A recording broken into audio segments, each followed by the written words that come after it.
Hello learners. In the last part, we have started with the circulation part. Okay, so we have looked at the staircase elements. So in this lecture, we are going to deal with the ramp elements, how to model them. Okay, so let's get started. So we can find the ramp above the stair tool. Okay, so here under the architectural tab, click on ramp, and we have the sketching tools here, that is run, boundary, and riser. Okay, so this is similar to as we have seen with the staircase as well. So, and here there are the properties, that is the base constraint, level, top constraint, offset if any, and we have the graphical tool, that is up and down representation of the ramp. Then we have the width of the ramp. Okay, for now here we have these properties, and under as we go to edit type, we have the shape. For now, let's keep it thick. Thickness represents the thickness of the slab that comprises the ramp. Okay, so it's 200 mm for now. And this graphics text represent the text of the up and down arrow, that it's 2.5 mm for now, and the font is Arial.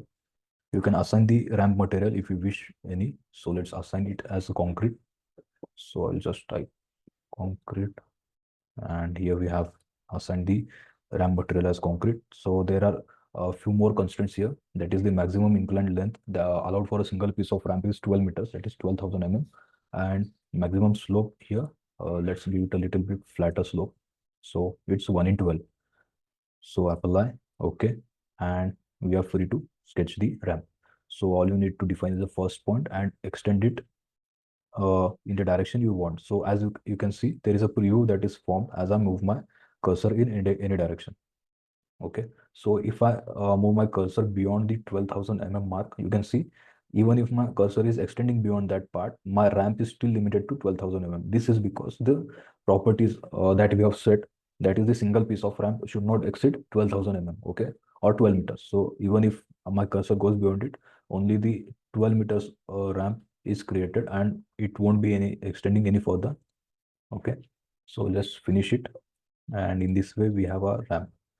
So as you can see, it's not extending up to level 1, that is starting from level 0 to level 1. This is because of the slope that we have assigned. So if you want to change the slope, you can go to select the element, go to edit type, and if you want the uh, slope to be a little steeper, so you can assign the values, required values here based on the calculations. So you can see now the ramp is starting from level 0 to level 1, but practically this won't be the scenario as steeper slopes are not recommended. So let's change back to a flatter one rather.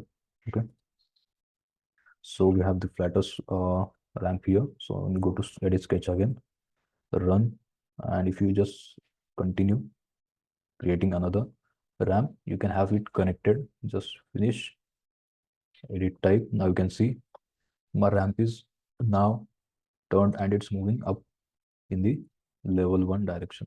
Okay, so you can adjust the height using the path, or adjusting the path in order to reach the level to level constraints. Okay, for now we can have it like this. So if you want the ramp in any other shapes, you can have it as well. So go to ramp. If you want the ramp to be in zigzag pattern, so you can have that as well.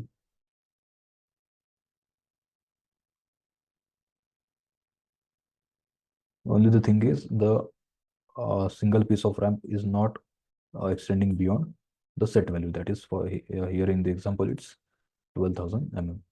Okay, so if you can create it in any way as you want, just make sure you trim extend these things properly as they are not intersecting. Can delete this element. Okay, the green represents the boundary and the black line represents the risers, as you have seen in the case of staircase as well. Make sure there is a proper loop formed and no intersection in between. And from here, like there is another thing, it's extending here, so let's trim it out.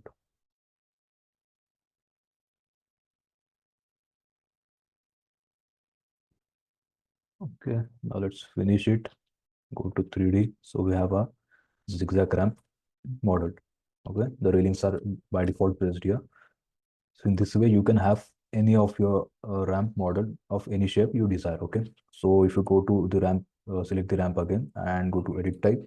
Now, first you have seen the thick. Now we have to see the solid. So whenever you select this solid and click OK, you can notice the bottom is changing. Okay, previously there was a flat piece of slab. Now the entire thing is covered as the ramp moves up. Okay, you can see it better in this case. Okay, so if you want a solid element to be visible, entire solid element to be visible below the slab or the below the ramp profile, you can set it to solid, or else you can have the thickness which represents the ramp slab thickness. Okay, so in this way you can adjust your run. We can have the ramp modeled in any shape that we desire to. Okay, so for that you need to sketch the boundary and the riser.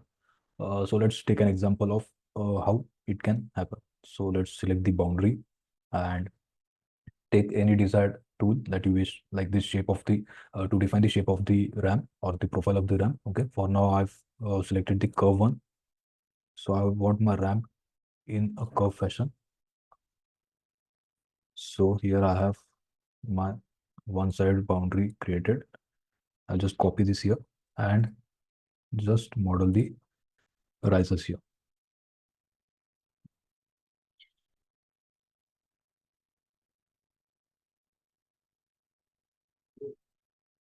So as my boundary and risers are created, I just click on finish and go to 3D. You can see my ramp of a typical unique shape has been created. It's unlike this straight flight. You can have it in any shape as desired. And in the next lecture, we are going to deal with the railing part. Okay, so stay tuned, keep learning. Thank you.